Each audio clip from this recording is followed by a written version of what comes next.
When the Second World War erupted, humanity was at the brink of collapse. Now, years after its conclusion, how far have we gone? This week on Everyday History, we'll look into one of the events that redirected the course of the country, the Battle of Leyte Gulf. Back in October 1944, the Battle of Leyte Gulf began when the Filipino guerrilla groups provided General Douglas MacArthur and the American forces with key military information, which allowed the U.S. troops to launch an amphibian invasion on Leyte's Gulf. The military partnership believed that the area was infested with Japanese soldiers. In truth, Combined Fleet's chief, Soemoto Yoda, prepared 4 victory plans, the first of which was the Sho Ichigo Saxon. This was a plan to decoy the U.S. Third Fleet north, away from the San Bernardino Strait, while converging 3 forces on Leyte Gulf to attack the landing.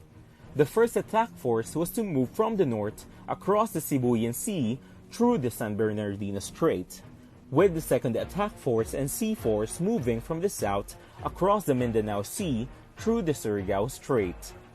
The Americans bit the decoy and bombed the shores of the island.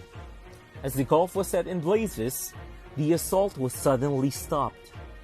Contrary to popular belief that the Americans stopped the assault out of their own volition, after learning on their own that the place was not occupied by Nihongo hordes, the day was actually saved thanks to 3 Filipinos. Realizing that the U.S. forces were firing their ammunition at the wrong target, 3 Boy Scouts by the name of Valeriano Abelo, Antero Zuniga, and Vicente Tristan sent a message to the U.S. Navy via semaphore signaling. Quote, "Don't bomb the beaches. There are civilians. If possible, let me direct the shelling." Unquote. The message was received and the strike was immediately stopped. Tolyosa Leyte was saved from the destructive bombing because of the valiant act.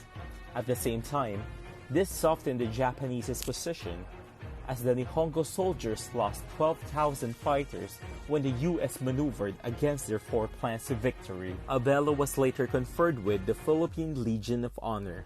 A monument in Tolyosa Leyte was erected to commemorate his valor, proving that even those without high-ranking positions can be heroes as well. Had the 3 Boy Scouts not taken action to relay this message, Leyte would have been completely wiped out, becoming nothing more than a barren crevice that holds more stories of a horrendous war. It has been 75 years since this fateful event, but its story remains to be part of our everyday history.